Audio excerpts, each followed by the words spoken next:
Hi all, welcome back to my channel unique kids. അപ്പോൾ ഇന്ന് ഞാൻ വന്നിരിക്കുന്നത് നമുക്കൊരു 250 ഗ്രാം വെയിറ്റ് വരുന്നിട്ടുള്ള, അതായത് 1/2 കിലോയുടെ കേക്കിനൊക്കെ നമുക്ക് ബേസാക്കി വെക്കാൻ പറ്റുന്ന ഒരു കേക്കിൻ്റെ റെസിപ്പിയും, അതിൻ്റെ കൂടെ തന്നെ നമ്മൾ കേക്ക് ബേക്ക് ചെയ്യുന്ന സമയത്ത് നമുക്ക് സംഭവിക്കുന്ന ഒരു ഇച്ചിരി തെറ്റുകൾ, നമ്മൾ അധികം ഒന്നും ശ്രദ്ധിക്കാതെ പോകുന്ന ഒരു 2-3 തെറ്റുകളും ഈ ഒരു വീഡിയോയിലൂടെ ഞാൻ പറഞ്ഞു തരുന്നുണ്ട്. അപ്പോൾ അത് നമുക്ക് റിക്കവർ ചെയ്യാനുള്ള ടിപ്സും കാര്യങ്ങളൊക്കെ ഞാൻ ഇതിൽ ഇൻക്ലൂഡ് ചെയ്തിട്ടുണ്ട് കേട്ടോ. അപ്പോൾ ഈ ഒരു വീഡിയോ മുഴുവനായിട്ട് കാണുക. നിങ്ങളിൽ കുറച്ച് ആൾക്കെങ്കിലും ഇത് യൂസ്ഫുൾ ആവുമെന്ന് വിചാരിക്കുന്നു.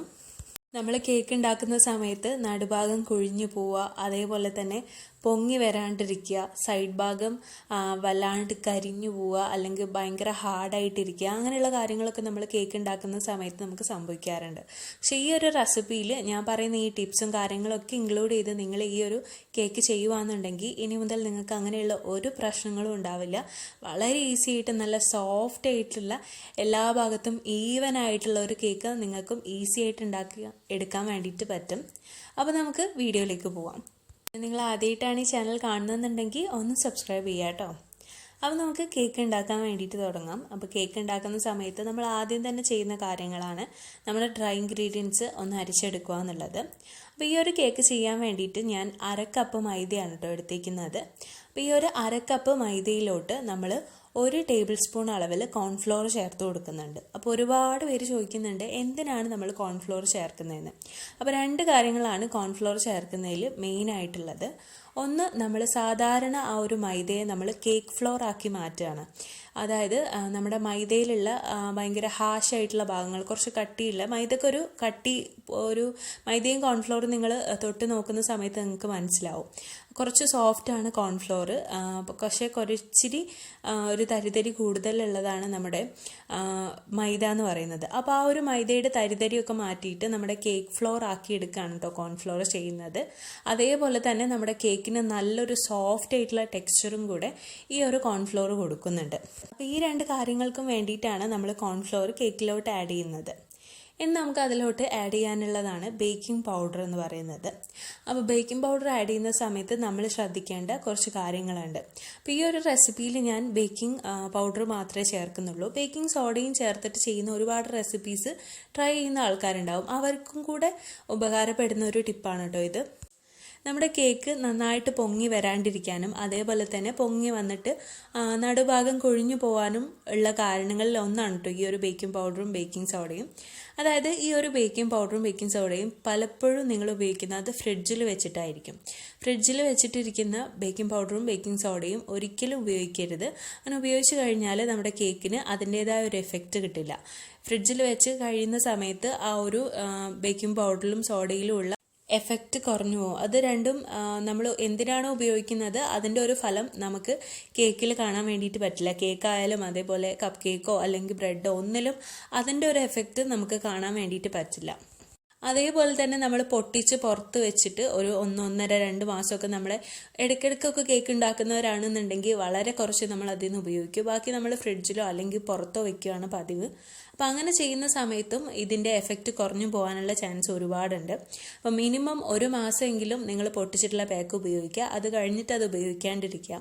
അതേപോലെ തന്നെ പൊട്ടിച്ചിട്ടുള്ള പാക്ക് നിങ്ങൾ ഒരു പാത്രത്തിലോട്ട് മാറ്റുക. നമുക്ക് സാധാരണ കുഞ്ഞു പാക്കറ്റുകളിലാണ് കിട്ടാറുള്ളത്. അപ്പോൾ ആ ഒരു പാക്കറ്റുകളിൽ സൂക്ഷിക്കാണ്ട് എന്തെങ്കിലും ഒരു എയർ ടൈറ്റ് ആയിട്ടുള്ള ഒരു കണ്ടെയ്നറിലോ അല്ലെങ്കിൽ ഒരു പ്ലാസ്റ്റിക്കിൻ്റെ പാത്രത്തിലോ ആക്കിയിട്ട് മാറ്റി വയ്ക്കുക. പുറത്ത് എവിടെയെങ്കിലും വെച്ചാൽ മതി. ഒരിക്കലും നിങ്ങൾ ഈ 2 സാധനങ്ങളും ഫ്രിഡ്ജിനകത്ത് വെക്കരുത്. ഇനി നമുക്ക് ചേർക്കാനുള്ളത് ഉപ്പാണ്. അപ്പോൾ 1 പിഞ്ച് ഉപ്പാണ് കേട്ടോ ഞാൻ ചേർത്ത് കൊടുത്തിട്ടുള്ളത്. അപ്പോൾ ഈ 1 പിഞ്ച് ഉപ്പ് നമ്മൾ എന്തിനാണ് ചേർക്കുന്നതെന്ന് വെച്ച് കഴിഞ്ഞാൽ നമ്മൾ അതിലിടുന്ന പഞ്ചസാരയുടെ ആ ഒരു ടേസ്റ്റ് ബാലൻസ് ചെയ്യാനും ബാക്കി നമ്മൾ ചേർക്കുന്ന വാനില എസൻസ്, മൈദ അങ്ങനെയുള്ള സാധനങ്ങളുടെയൊക്കെ ഫ്ലേവർ ഒന്നും കൂടെ കൂട്ടാനും വേണ്ടിയിട്ടാണ് കേട്ടോ നമ്മൾ 1 പിഞ്ച് ഉപ്പിട്ട് കൊടുക്കുന്നത്. ആ ഒരു ഉപ്പ് ഇടുന്നതുകൊണ്ട് നമുക്ക് ആ ഒരു പുളിപ്പ് വരുമൊന്നുമില്ല. ആ ഒരു ടേസ്റ്റ് അതൊന്ന് ബാലൻസ് ചെയ്യുമെന്ന് മാത്രമേ ഉള്ളൂ. ഇനി നമുക്കിതെല്ലാം കൂടെ നന്നായിട്ടൊന്ന് അരിച്ചെടുക്കണം. ഒരൊറ്റ പ്രാവശ്യം അരിച്ചെടുത്താൽ മതി. ഒരുപാട് പ്രാവശ്യം അരിച്ചെടുക്കേണ്ട ആവശ്യമൊന്നുമില്ല. ഞാനിപ്പോൾ 1 പ്രാവശ്യം അരിച്ചെടുത്ത് മാറ്റി വെച്ചേക്കുന്നതാണ് കേട്ടോ. ഇനി നമുക്ക് നമ്മുടെ വെറ്റ് ഇൻഗ്രീഡിയൻസിലോട്ട് കിടക്കാം. അപ്പോൾ വെറ്റ് ഇൻഗ്രീഡിയൻസ് ഉപയോഗിക്കുന്ന സമയത്ത് പലർക്കും സംശയം ഉണ്ടാവാറുണ്ട്, റൂം ടെമ്പറേച്ചറിൽ ഇരിക്കുന്നത് തന്നെ എടുക്കണമെന്ന്. ഞാനിത് ഫ്രിഡ്ജിൽ നിന്ന് ഡയറക്റ്റ് ആയിട്ട് എടുത്താണ്. എൻ്റെ കേക്കിന് ഒരു കുഴപ്പമില്ല, നല്ല സോഫ്റ്റാണ്, നന്നായിട്ട് പൊങ്ങി വന്നിട്ടുണ്ട്. നിങ്ങൾക്ക് വീഡിയോ മുഴുവനായിട്ട് കാണുമ്പോൾ തന്നെ അത് ക്ലിയർ ആയിട്ട് മനസ്സിലാവും. അപ്പോൾ റൂം ടെമ്പറേച്ചറിൽ ഇരിക്കുന്ന മുട്ട തന്നെ എടുക്കണമെന്നില്ല കേട്ടോ. ഞാനിപ്പോൾ ഫ്രിഡ്ജിൽ നിന്ന് ഡയറക്റ്റ് ആയിട്ട് എടുത്തേക്കുന്ന 2 മുട്ടയാണ് ഇതിലോട്ട് ആഡ് ചെയ്ത് കൊടുത്തേക്കുന്നത്. ഇനി നമുക്ക് അതിലോട്ട് വാനില എസൻസ് ചേർത്ത് കൊടുക്കാം. മുട്ടയുടെ സ്മെല്ല് കേക്കിൽ വരാണ്ടിരിക്കാൻ വാനില എസൻസ് നമ്മൾ ബീറ്റ് ചെയ്യുന്ന സമയത്ത് തന്നെ ചേർത്ത് കൊടുക്കണം. എന്നാൽ നമ്മുടെ കേക്കിൽ ഒട്ടും ഈ ഒരു മുട്ടയുടെ സ്മെല്ല് വരുന്നതല്ല കേട്ടോ. ഇനി നമുക്കതിലോട്ട് 1/2 കപ്പ് അളവിൽ പൊടിച്ച പഞ്ചസാര ചേർത്ത് കൊടുക്കണം. പൊടിക്കാത്തതും നിങ്ങൾ ചേർത്ത് കൊടുക്കാം. ഞാനിവിടെ വിസ്ക് വെച്ചിട്ടാണ് ഇത് ബീറ്റ് ചെയ്യുന്നത്. അപ്പോൾ പൊടിക്കാത്ത പഞ്ചസാര ചേർത്ത് കഴിഞ്ഞാൽ അത് ബീറ്റായിട്ട് വരാൻ ഒരുപാട് സമയമെടുക്കും.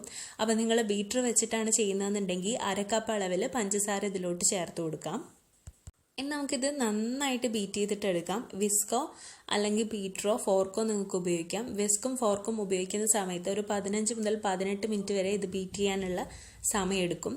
ഇനി നിങ്ങൾ ബീറ്ററാണ് ഉപയോഗിക്കുന്നതെന്നുണ്ടെങ്കിൽ ഒരു 7-8 മിനിറ്റിനുള്ളിൽ ഇത് ഈസി ആയിട്ട് നിങ്ങൾക്ക് ബീറ്റായിട്ട് കിട്ടുകയും ചെയ്യും കേട്ടോ. പിന്നെ ഒരിക്കലും നിങ്ങൾ ഈ ഒരു റെസിപ്പി മിക്സിയിൽ ഫോളോ ചെയ്യരുത്. മിക്സിയിൽ ഫോളോ ചെയ്ത് കഴിഞ്ഞാൽ ഇത്ര പെർഫെക്റ്റ് ആയിട്ട് നിങ്ങൾക്ക് ഈ ഒരു റെസിപ്പി കിട്ടില്ല. അപ്പോൾ ഇത് നമുക്ക് നന്നായിട്ട് ബീറ്റ് ചെയ്തെടുക്കാം. അപ്പോൾ ഇത് ബീറ്റർ വെച്ചിട്ട് ശരിയാവില്ല എന്ന് നിങ്ങൾക്ക് വെറുതെ തോന്നുന്നതാണ്. മിനിമം ഒരു 10-15 മിനിറ്റ് കൈ ഒട്ടും മാറ്റാണ്ട് നന്നായിട്ട് ബീറ്റ് ചെയ്തെടുത്ത് കഴിഞ്ഞാൽ നിങ്ങൾക്ക് നല്ല തിക്നെസ്സിൽ ഈ ഒരു ബാറ്റർ കിട്ടുന്നതാണ്. അപ്പോൾ നിങ്ങൾ ബീറ്ററിലാണ് ചെയ്യുന്നതെന്നുണ്ടെങ്കിൽ 1 മിനിറ്റ് നിങ്ങൾ ലോ സ്പീഡിലിട്ടിട്ടും ബാക്കി ഹൈ സ്പീഡിലിട്ടിട്ടും വേണം ബീറ്റ് ചെയ്യാൻ വേണ്ടിയിട്ട് കേട്ടോ. ഞാനിതിപ്പോൾ കംപ്ലീറ്റ് ആയിട്ട് ബീറ്റ് ചെയ്തെടുത്തിട്ടുണ്ട്. അപ്പോൾ ഇതിൻ്റെ കൺസിസ്റ്റൻസി നിങ്ങൾക്ക് കാണുമ്പോൾ തന്നെ മനസ്സിലാവും. നല്ല തിക്കാണ്. നല്ല തിക്കെന്ന് വെച്ചാൽ നല്ല തിക്കാണ്. നമ്മൾ മയോണൈസിൻ്റെ ഒക്കെ ഒരു കൺസിസ്റ്റൻസിയാണ് കേട്ടോ ഈ ഒരു ബാറ്ററിന് ഉണ്ടാവുക. അപ്പോൾ ഈ ഒരു രീതിയിൽ തന്നെ നിങ്ങൾക്ക് എഗ്ഗിൻ്റെ ബാറ്റർ കിട്ടണം. എന്നാലേ നിങ്ങളുടെ ഈ ഒരു റെസിപ്പി കറക്റ്റായിട്ട് കിട്ടുള്ളൂ. അപ്പോൾ നന്നായിട്ട് ബീറ്റ് ചെയ്തെടുക്കുക. വിസ്ക് ആണെങ്കിലും ഫോർക്ക് ആണെങ്കിലും അതല്ല ബീറ്റർ ആണെന്നുണ്ടെങ്കിലും ഒക്കെ നന്നായിട്ട് ബീറ്റ് ചെയ്തെടുക്കുക കേട്ടോ. അപ്പോൾ ഇങ്ങനെ ആയിക്കഴിഞ്ഞാൽ നമുക്ക് നമ്മുടെ വിസ്ക് മാറ്റി വെച്ചതിന് ശേഷം ഒരു സ്പാച്ചുല എടുക്കാം. ഒരു സ്പാച്ചുല എടുത്തതിന് ശേഷം നമുക്ക് ഇതിലോട്ട് നമ്മുടെ കേക്ക് ഒരു ഇച്ചിരി സോഫ്റ്റ് ആവാൻ വേണ്ടിയിട്ട് 1 ടേബിൾ സ്പൂൺ അളവിൽ നമുക്ക് ഓയിൽ ചേർത്ത് കൊടുക്കാം. സൺഫ്ലവർ ഓയിലാണ് കേട്ടോ ചേർക്കേണ്ടത്. അതേപോലെ തന്നെ 1 ടേബിൾ സ്പൂൺ പാലും കൂടെ നമുക്കിതിലോട്ട് ആഡ് ചെയ്യാം. നമ്മുടെ ബേക്കിങ്ങും അതേപോലെ തന്നെ കുക്കിംഗ് എന്ന് പറയുന്നത് ചെറിയൊരു വ്യത്യാസമുള്ള കാര്യമാണ്. ബേക്കിങ്ങിൽ ഒരു ഇച്ചിരും കൂടെ സയൻസും കൂടെ വരുന്ന ഒരു കാര്യമാണ് കേട്ടോ നമ്മുടെ ബേക്കിംഗ് എന്ന് പറയുന്നത്. അത് പലപ്പോഴും എല്ലാവരും ശ്രദ്ധിക്കാതെ പോകുന്ന ഒരു കാര്യമാണ്. നമ്മുടെ ഡ്രൈ ഇൻഗ്രീഡിയൻസിനൊക്കെ ഒന്നും കൂടെ ഹൈഡ്രേറ്റ് ചെയ്യാൻ വേണ്ടിയിട്ടുള്ള ഒരു ഇൻഗ്രീഡിയൻ്റ് ആയിട്ടാണ് പാല് നമ്മൾ ഇതിലോട്ട് ചേർത്ത് കൊടുക്കുന്നത്. അപ്പോൾ അങ്ങനെ ചേർക്കുന്ന സമയത്ത് നമ്മുടെ കേക്കിൻ്റെ ടെക്സ്ചർ കുറച്ചും കൂടെ സോഫ്റ്റ് ആയിട്ട് വരും കേട്ടോ. ഓയിൽ ചേർക്കുന്നതും നമ്മുടെ ഈ ഒരു ബാറ്ററിന് കുറച്ചും കൂടെ മോയ്സ്റ്റ് ചെയ്യാൻ വേണ്ടിയിട്ടാണ് കേട്ടോ. ഇത് രണ്ടും ആഡ് ചെയ്ത് നമ്മൾ ജസ്റ്റ് ഒന്ന് ഫോൾഡ് ചെയ്ത് കൊടുത്തതിന് ശേഷം നമുക്ക് നമ്മുടെ ഏതിലാണോ നമ്മൾ ബേക്ക് ചെയ്യുന്നത് ആ പാത്രം നമ്മൾ പ്രീഹീറ്റ് ചെയ്യണം. അപ്പോൾ ഞാനിവിടെ കടായിലാണ് ഇത് ബേക്ക് ചെയ്തെടുക്കുന്നത്. അപ്പോൾ ആ ഒരു കടായി ഞാൻ 10 മിനിറ്റ് ഹൈ ഫ്ലെയിമിൽ ഇട്ടിട്ടൊന്ന് പ്രീഹീറ്റ് ചെയ്യാണ്. അപ്പോൾ ഈ ഒരു സമയത്ത് നമ്മൾ ചെയ്ത് വെച്ച് കഴിഞ്ഞാൽ കേക്കിൻ്റെ ബാറ്റർ റെഡി ആകുന്ന സമയത്തേക്കും ഈ ഒരു പാത്രവും നന്നായിട്ട് പ്രീഹീറ്റ് ആയിട്ടുണ്ടാവും. നമ്മളെല്ലാ സാധനങ്ങളും ചെയ്ത് വെച്ച് കഴിഞ്ഞിട്ട് പാത്രം പ്രീഹീറ്റ് ചെയ്യാൻ പോയി കഴിഞ്ഞാൽ നമ്മുടെ കേക്കിൻ്റെ ബാറ്റർ ബേക്ക് ചെയ്യാൻ വേണ്ടിയിട്ട് പിന്നെയും സമയമെടുക്കും. അപ്പോൾ നമ്മൾ എത്രയും പെട്ടെന്ന് എല്ലാം മിക്സ് ചെയ്ത് കഴിഞ്ഞാൽ അത്രയും പെട്ടെന്ന് തന്നെ ബേക്ക് ചെയ്യാൻ വേണ്ടിയിട്ടും വെക്കണം. പ്രീഹീറ്റ് ചെയ്തതിന് ശേഷം നമുക്ക് നമ്മുടെ ഡ്രൈ ഇൻഗ്രീഡിയൻസ് ഈ ഒരു കേക്കിൻ്റെ ബാറ്ററിലോട്ട് ഇട്ട് കൊടുക്കാം. അപ്പോൾ കേക്കിൻ്റെ ബാറ്ററിലോട്ട് ഡ്രൈ ഇൻഗ്രീഡിയൻസ് ഇടുന്ന സമയത്തും നമ്മൾ ശ്രദ്ധിക്കേണ്ട ഒരു കാര്യമുണ്ട്. കേക്കിൻ്റെ നടുഭാഗം കുഴിഞ്ഞു പോകാൻ ഒരു കാരണമാണ് കേട്ടോ ഇത്. അതെന്താണെന്ന് വെച്ച് കഴിഞ്ഞാൽ നമ്മൾ മൈദയും അതേപോലെ ബാക്കിയുള്ള സാധനങ്ങളൊക്കെ ഇട്ടിട്ട് ഒരുപാട് നേരം അത് മിക്സ് ചെയ്ത് കഴിഞ്ഞാൽ അത് ഓവർ മിക്സ് ആയിട്ട് പോകും. ഓവർ മിക്സ് ആയി കഴിഞ്ഞാലും നമ്മുടെ കേക്കിൻ്റെ നടുഭാഗം കുഴിഞ്ഞു പോകാനുള്ള ചാൻസ് ഉണ്ട്. അപ്പം നമ്മൾ ഡ്രൈ ഇൻഗ്രീഡിയൻസ് ചേർക്കുന്ന സമയത്ത് ഒരുപാട് ഇടാണ്ട് 1, 2, 3 ബാച്ചസ് ആയിട്ട് വേണം ഇട്ട് കൊടുക്കാൻ വേണ്ടിയിട്ട്. ഞാനിവിടെ 3 ബാച്ചസ് ആയിട്ടാണ് ഇട്ട് കൊടുത്തിട്ടുള്ളത്. അപ്പോൾ ഓരോ ബാച്ചും നമുക്ക് ഫോൾഡ് ചെയ്യാൻ കുറച്ച് സമയം മതി. അതിനുള്ളിൽ തന്നെ അത് നന്നായിട്ട് ഫോൾഡായി കിട്ടുകയും ചെയ്യും. അപ്പോൾ ഫോൾഡ് ചെയ്യുന്ന സമയത്ത് ഞാൻ ഈ കാണിക്കുന്ന ഒരു കട്ട് ആൻഡ് ഫോൾഡ് മെത്തേഡ് ഉപയോഗിക്കുക. ആദ്യം നമ്മൾ ബാറ്ററിന് താഴേക്ക് വലിച്ചിട്ട് പിന്നെ അത് റൗണ്ടായിട്ടൊന്ന് ചുറ്റിച്ചെടുത്തിട്ട് വേണം ഈ ഒരു ബാറ്റർ മിക്സ് ചെയ്യാൻ വേണ്ടിയിട്ട്. അങ്ങനെ മിക്സ് ചെയ്യുന്ന സമയത്ത് ബാറ്ററിലോട്ട് ഈ ഒരു ഡ്രൈ ഇൻഗ്രീഡിയൻസ് പെട്ടെന്ന് മിക്സ് ആവുകയും നമുക്ക് ഓവർ മിക്സ് ആയി പോകുന്ന ഒരു പ്രശ്നം ഇല്ലാണ്ടിരിക്കുകയും ചെയ്യും. അപ്പോൾ പ്രത്യേകം ഇതൊന്ന് ശ്രദ്ധിക്കുക. അപ്പോൾ ഞാനിവിടെ കേക്കിൻ്റെ ബാറ്ററിലോട്ട് ഡ്രൈ ഇൻഗ്രീഡിയൻസ് ഒക്കെ നന്നായിട്ട് മിക്സ് ചെയ്തെടുത്തിട്ടുണ്ട്. ഇനി നമുക്കിത് ബേക്ക് ചെയ്യാൻ വേണ്ടിയിട്ട് ബേക്കിംഗ് പാനിലോട്ട് വെക്കണം. അപ്പോൾ ഈ ഒരു ബേക്കിംഗ് പാനിൽ നമ്മൾ ശ്രദ്ധിക്കേണ്ട കാര്യം എന്താണെന്ന് വെച്ച് കഴിഞ്ഞാൽ ഒരുപാട് ഇട്ടിട്ട് നമ്മൾ ഗ്രീസ് ചെയ്യരുത്. ഒരുപാട് ഓയിലോ ബട്ടറോ ഒന്നും ഇട്ടിട്ട് ഗ്രീസ് ചെയ്യരുത്. വളരെ കുറഞ്ഞ ഓയിൽ വെച്ചിട്ട് ഗ്രീസ് ചെയ്ത് കഴിഞ്ഞാൽ നമ്മുടെ കേക്കിൻ്റെ സൈഡ് ഭാഗം വല്ലാണ്ട് കരിഞ്ഞ് അല്ലെങ്കിൽ ഭയങ്കര കട്ടിയിട്ട് പോകുന്ന ഒരു സാഹചര്യം നമുക്ക് ഒഴിവാക്കാൻ വേണ്ടിയിട്ട് പറ്റും. ഞാനിവിടെ ബട്ടർ പേപ്പറൊക്കെ വിരിച്ച് വെച്ചിട്ടുള്ള ഒരു 6 ഇഞ്ചിൻ്റെ പാനിലാണ് ഇത് ബേക്ക് ചെയ്യുന്നത്. അപ്പോൾ ഒരു ഇച്ചിരി ഓയിലിട്ടിട്ട് സൈഡ്സൊക്കെ ഒന്ന് തടവി അതേപോലെ തന്നെ നടുഭാഗത്തും കുറച്ചാക്കി കൊടുത്തിട്ടേ ഉള്ളൂ. അപ്പോൾ ഒരുപാടാക്കാണ്ട് ഒന്ന് നമ്മൾ തൊട്ട് നോക്കുന്ന സമയത്ത് ചെറുതായിട്ടൊരു ഗ്രീസ് ചെയ്ത പോലെ തോന്നിയാൽ മാത്രം മതി കേട്ടോ.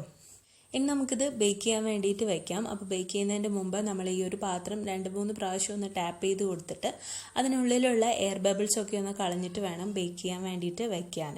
അപ്പോൾ ഞാൻ പ്രീഹീറ്റ് ചെയ്തിട്ടുള്ള കടായിലോട്ട് ഇതൊരു 20 to 25 മിനിറ്റ് വരെ ഒന്ന് ബേക്ക് ചെയ്തെടുക്കുവാണ്. ഓവനിലാണെന്നുണ്ടെങ്കിലും 180 ഡിഗ്രിയിൽ 10 മിനിറ്റ് പ്രീഹീറ്റ് ചെയ്തതിന് ശേഷം 180 ഡിഗ്രിയിൽ തന്നെ 20 മിനിറ്റ് സെറ്റ് ചെയ്യുക. ബേക്ക് ആയിട്ടില്ല എന്നുണ്ടെങ്കിൽ ഒരു 5 മിനിറ്റും കൂടെ നമുക്കൊന്ന് ബേക്ക് ചെയ്തെടുത്താൽ മതി. ഇനി നമുക്കിത് കംപ്ലീറ്റ് ആയിട്ടൊന്ന് ബേക്കായി വരാൻ വേണ്ടിയിട്ടൊന്ന് വെയിറ്റ് ചെയ്യാം. ഇപ്പോൾ ഏകദേശം ആ ഒരു സമയമായിട്ടുണ്ട് കേട്ടോ. 25 മിനിറ്റ് കഴിഞ്ഞിട്ടുണ്ട്. നമ്മുടെ കേക്ക് നന്നായിട്ട് ബേക്കായി വന്നിട്ടുണ്ട്. ഇനി നമുക്കിത് നന്നായിട്ട് കൂളാവാൻ വേണ്ടിയിട്ട് നന്നായിട്ട് തണുക്കാൻ വേണ്ടിയിട്ട് വെയിറ്റ് ചെയ്യുക. തണുത്തിട്ടില്ല എന്നുണ്ടെങ്കിൽ നമ്മുടെ കേക്ക് പുറത്തോട്ട് എടുക്കുന്ന സമയത്ത് പൊട്ടിപ്പോവാനും നമ്മൾ കട്ട് ചെയ്യുന്ന സമയത്തൊക്കെ പൊടിഞ്ഞു പോകാനൊക്കെ ഉള്ള ചാൻസസ് ഉണ്ട്. ഇപ്പോൾ നമ്മുടെ കേക്ക് നന്നായിട്ട് തണുത്ത് വന്നിട്ടുണ്ട്. നിങ്ങൾക്ക് കാണുമ്പോൾ തന്നെ മനസ്സിലാവും. ഈ നല്ല സോഫ്റ്റാണ്. മേലെ ഭാഗം ഒന്നും ഒട്ടുന്നില്ല. നമ്മൾ കറക്റ്റായിട്ട് മെഷർമെൻറ്റ് എടുത്തിട്ടില്ല എന്നുണ്ടെങ്കിൽ നമ്മുടെ മേലെ ഭാഗം ഒട്ടിയിട്ട് വരും. അതേപോലെ തന്നെ സൈഡ്സൊക്കെ നിങ്ങൾക്ക് കണ്ടാൽ മനസ്സിലാവും. ഒട്ടും ഹാർഡായിട്ടില്ല. നല്ല സോഫ്റ്റ് ആയിട്ടുള്ള കേക്കാണ്. ഈ ഒരു റെസിപ്പി നിങ്ങൾക്ക് ഉറപ്പായിട്ടും ട്രൈ ചെയ്ത് നോക്കാം. ഞാൻ പറഞ്ഞ ഈ ഒരു രീതിയിൽ നിങ്ങൾ ഫോളോ ചെയ്ത് കഴിഞ്ഞാൽ നിങ്ങൾക്ക് ഷുവറായിട്ടും നല്ല പെർഫെക്റ്റ് ആയിട്ടുള്ള കേക്ക് ഉണ്ടാക്കാൻ വേണ്ടിയിട്ട് പറ്റും. അപ്പോൾ ഇതിൻ്റെ വെയിറ്റ് 250 ഗ്രാമാണ്. നമ്മൾ ഐസിംഗ് ഒക്കെ ചെയ്ത് കഴിയുമ്പോൾ 1/2 കിലോ വരുന്ന ഒരു കേക്കിൻ്റെ ബേസാണ് കേട്ടോ ഇത്. നല്ല സോഫ്റ്റ് ആയിട്ടുള്ള കേക്കാണ്. ഉറപ്പായിട്ടും സക്സസ് ആവുന്ന, ഇതേപോലെ നിങ്ങൾ ട്രൈ ചെയ്ത് കഴിഞ്ഞാൽ ഒട്ടും ഫ്ലോപ്പ് ആവാത്ത ഒരു കേക്കും കൂടിയാണ് കേട്ടോ ഇത്. ഞാൻ പറഞ്ഞിട്ടുള്ള ഏതെങ്കിലും കാര്യം നിങ്ങൾക്ക് യൂസ്ഫുള്ളായി തോന്നിയിട്ടുണ്ടെങ്കിൽ കമൻറ്റ് സെക്ഷനിൽ ഒന്ന് പറയുക. നിങ്ങൾ ഈ കാര്യങ്ങളൊക്കെ ട്രൈ ചെയ്ത് നോക്കിയിട്ട് നിങ്ങളുടെ കേക്ക് സക്സസ് ആവുകയാണെന്നുണ്ടെങ്കിലും ഫീഡ്ബാക്ക് അറിയിക്കുക കേട്ടോ. അതേപോലെ തന്നെ ഈ വീഡിയോ ഇഷ്ടമായി കഴിഞ്ഞാൽ ലൈക്ക് ചെയ്യാനും ഇഷ്ടമായിട്ടില്ല എന്നുണ്ടെങ്കിൽ ഡിസ്ലൈക്ക് ചെയ്യാനും കമൻറ്റ് ചെയ്യാനും ഷെയർ ചെയ്യാനും ഒന്നും മറന്നു പോകരുത്.